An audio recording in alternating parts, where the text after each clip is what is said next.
indie games are amazing. Like, indie games are literally just some of the best things in the video game industry. It's just it's so cool to see the work that small developers can do. Like, look at them. They're just so good. Like, people sometimes hear indie game and think, oh, a small little game with some cool stuff by a small publisher. And it's just so not right. Like, sure, the developing team may be small, and a lot of the games may be simplistic in nature, but indie games often rival AAA games. Like, games made by 100 plus size developing teams with like $1 million budget are sometimes worse than indie games, which is just nuts, and a great testimony that money and resources don't always just equal a good game. Why am I going off on a rant about indie games? Well, because we're covering one, Wizard of Legend, in another episode of A Gamer's Dialogue. In June 21st of 2016, Kickstarter was hit with one interesting project, Wizard of Legend.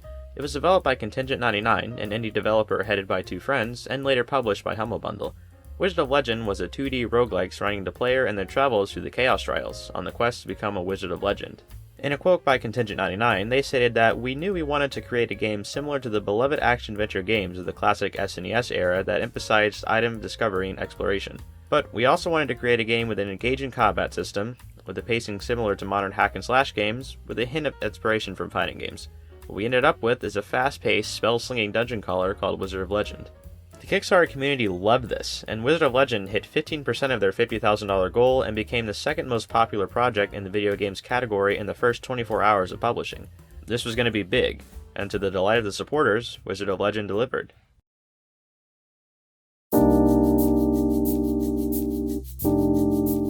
As far as I know, noted that I didn't know what Kickstarter was in 2016, so I didn't get to support the game, the project went pretty well. Of course, every project has its hiccups in the process, and Wizard of Legend had some delays and other small issues. But overall, Contingent 99 did a great job with their timeline, updates, and communication. And it showed, as the project quickly surpassed its funding goal and began stretch goals, accumulating a total of $72,681, nearly 100% of their funding goal, and 3,289 backers. All the while, more and more hype and content was added to the game until finally, on May 15, 2018, just 2 years after its initial launch, Wizard of Legend was released to the public on PC, Xbox, PlayStation, and the Switch. The game wasn't like the holy grail of all video games ever, but it certainly received good reception, scoring a 76 out of 100 on Metacritic, a 9 out of 10 on Steam, a 7 out of 10 by GameSpot, and other numerous good reports. Even though I disagree with scored reviews, they got these scores, so that's pretty good. Wizard of Legend cemented itself as a dominant force in the roguelike genre, with over 500,000 copies sold in just the first 3 months, and it continued to be updated and grow as far as recent months. So, what is Wizard of Legend? How did it do so well, and is it all that perfect? Well, let's find out.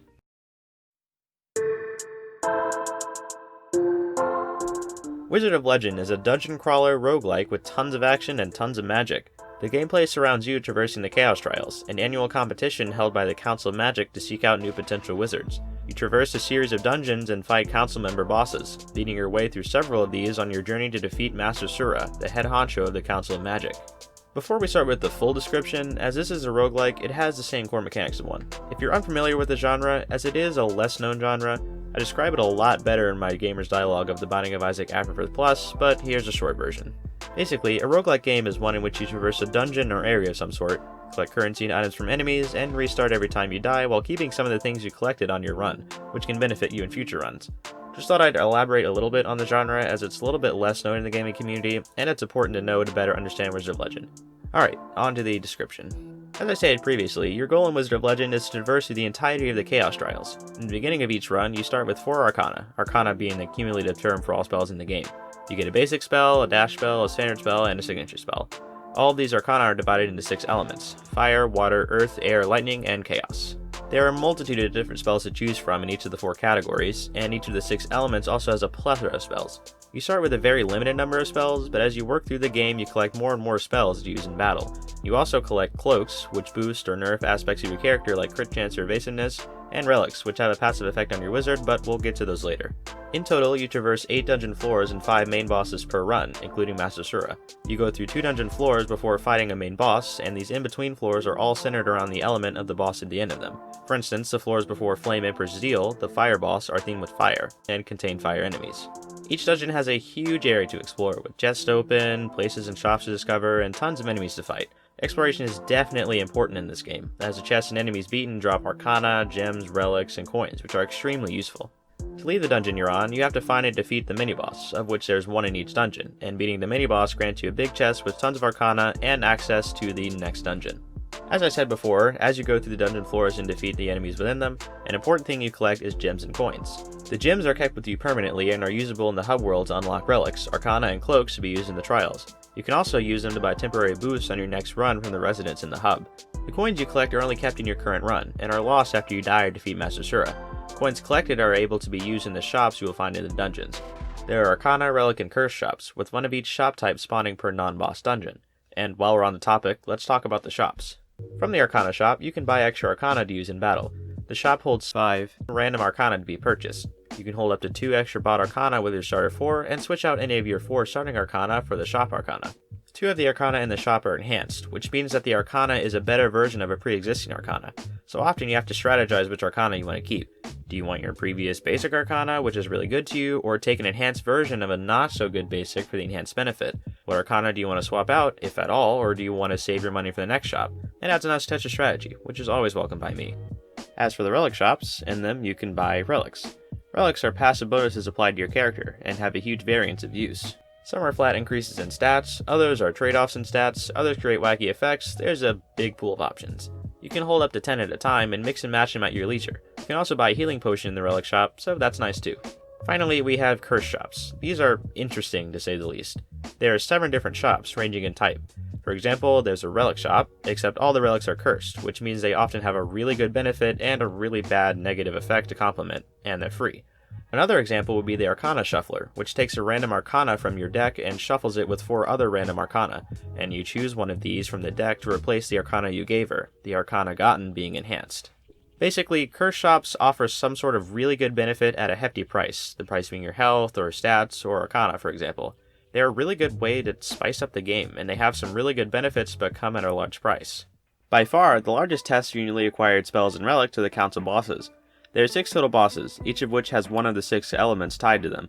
After 2 dungeon floors, you face the boss in a one-on-one battle. Each boss works relatively the same. They will unleash a barrage of attacks and then pause. This is your opportunity to deal damage to them, and you have to act quickly, as the window of attack time is very short. Each boss has unique attacks and personality, which is nice, and each requires knowledge of their attack cycles to be beaten effectively. As you go farther into the trials, the bosses get progressively harder. Every new boss you fight has an extra attack added to their barrage before you can attack them, and become stronger in general. The 4 bosses you face before Master Sura are randomized, and consequently the dungeons are randomized with them. Finally, after defeating the first 4 bosses, you face Master Sura, the Chaos Council Master. He works similar to the other bosses, just much harder. I mean, he is the final boss. He has no dungeons before him, as he's the only boss to use Chaos, one of the most OP elements in the game, along with using all of the 5 elements in his attacks.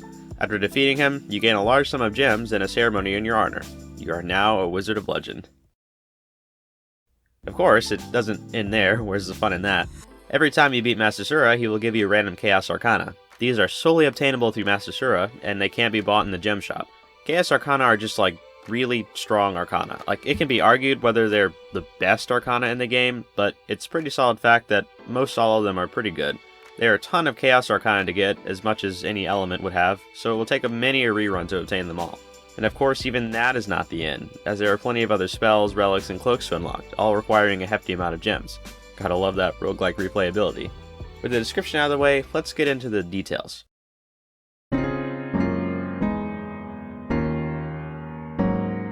What works well in Wizard of Legend? One of the huge benefits of Wizard of Legend is its fast-paced battling. There are always a lot of things happening on screen, with tons of things to process at a time. Enemies can very quickly deal a lot of damage to you if you don't pay attention, and the game doesn't give a ton of health in dungeons, as the heal orb drops from enemies and chests are a little scarce. The only consistent health is the relic shop, and there's only 1 of them per floor, and even that doesn't get you to full health. You really have to learn each enemy type and be ready to act on a whim, navigating each second as best you can to deal the most damage but take as little damage as possible. I know this sounds like kind of a basic thing to compliment, but trust me, it really is a strong suit of Wizard of Legend. The pace is just so fast and you're always on your toes, and the amazing enemies and enemy diversity mean there's a lot of unique things to think about while in battle. It'll take you a long time and many runs to get to and beat Master Sura. Or I'm just really that bad at the game. I mean, 70 runs isn't that high, right? That's fair. Am I really that bad? I don't know. Whatever, moving on. The enemy and boss design are also just amazing. Each new dungeon brings so many unique enemies and mini-bosses to fight. I mean, sure, some are recycled, but I mean, come on, of course some are. You don't want like a brand new enemy in every single dungeon room, that can get overwhelming. Anyway, the enemies are very well made, fun to fight, and require some thought to beat. As for the bosses, they are also just so well designed. Each one has its own unique personality and style. For an example of this, they give quick little one-liners before every fight, which are just full of charm. I know some people are like probably fed up with this, and it could be seen as annoying, but I don't know, I just like it. Like, you're coming up to fight this big giant boss, and there's so much anxiety, and then like the first thing you get when you're fighting them is just this like one-off terrible pun. I just like that. That's cute. The bosses not only have great character, but also have great combat. Even though you get the same dodge and attack cycle and an attack system every time, the different attack styles, patterns, and the general difficulty of the battle more than make up for the repetitive nature of the fights. Most of the time I'm fighting them, I'm so engaged in the battle, I forgot I've already done this so many times. Another huge benefit of Wizard of Legend is its just massive number of things to collect and implement in the Chaos Trials. I mean, there are like, what, over 180 Arcana or something like that? And, you know, that's just the Arcana. There's also a ton of relics and cloaks to collect.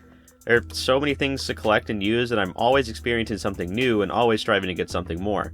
I still haven't gotten everything, and I've logged many an hour into the game. So many potential combinations of Arcana and relics and cloaks can be made that I don't even want to try and list them off. This perfectly combats that repetitive nature I've been mentioning because I'm always working to gain something, whether it be Arcana or relics or cloaks, and I'm always able to get and use something new to spice up the game. Yet another benefit Wizard of Legend has is its emphasis on exploration. The dungeon maps are fairly large and take a long time to scour through. You could just bullseye straight for the mini-boss and move on, but then you would miss so many useful and almost necessary benefits from shops and enemies. And even if you wanted to just ignore the shops and enemies and bullseye straight for the mini-boss, you can't, as the map is completely void at the start, and you can only fill it in by exploration. There are multiple paths to take from the start, meaning that you just have to kind of trial and error to find the boss. It's very possible that you explore the entire map just looking for the boss, and find it in the last room you check. This can be seen as annoying to some, but I personally love it. I love being rewarded for exploration, and every time I run a dungeon I make sure to 100% it. The game even gives a helpful little percentage meter on your map to show how much of the map you've explored, giving me that rush of happiness I get when I see it hit 100%. I love the unknown element. It's like I'm really scouring a dungeon, searching for shops and mini-bosses. Sometimes I'm on the brink of death and desperate to find that relic shop for a healing potion, other times I just need one more Arcana to make my kid overpowered and I really want that Arcana shop. It's so fun. The exploration is just so fun. As for a positive overview, Wizard of Legend does a pretty good job at making the inherent repetitiveness of the game genre not so repetitive. The combat is amazing, the emphasis on exploration is great, the enemy and bosses are so well made, and there's a huge amount of stuff to do and collect, more than enough to keep me coming back. Alright, with the positive stuff covered, where does Wizard of Legend fall?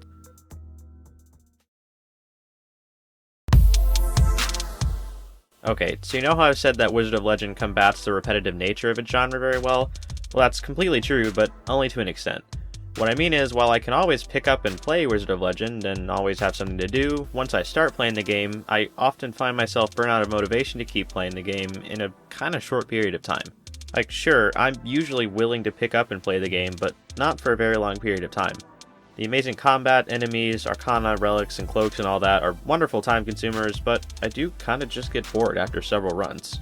This isn't really fair criticism, as there aren't a ton of games that hold my attention for like hours every time I play them, and the roguelike genre Wizard of Legend is in does mean it's prone to just get repetitively boring after a while, but I still feel like the game had so much going for it, yet I just couldn't play it for long periods at a time, not as long as other roguelikes I played at least. I wanted to keep going, to collect all the sweet Arcana and relics and cloaks and all that, to beat the trials for more Chaos Arcana, but I just couldn't keep playing. I was anticipating the long run I would have to do again, like I've already done countless times over and over. Sure, I get some new stuff, but not many new things come out of it, because I always have an idea of what will probably happen. There's no really large variance in different runs.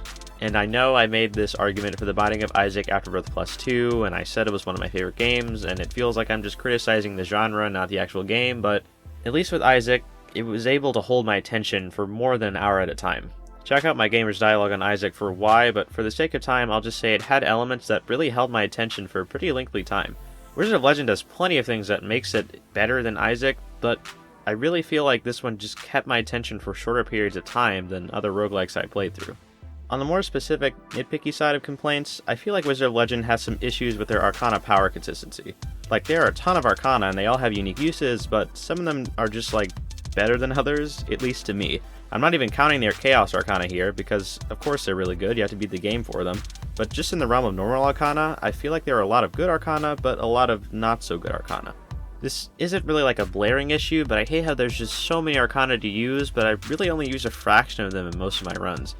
Like, there's so many Arcana, again, over 180, just sitting there with the potential to be good, but they're all outshined by just a few other Arcana.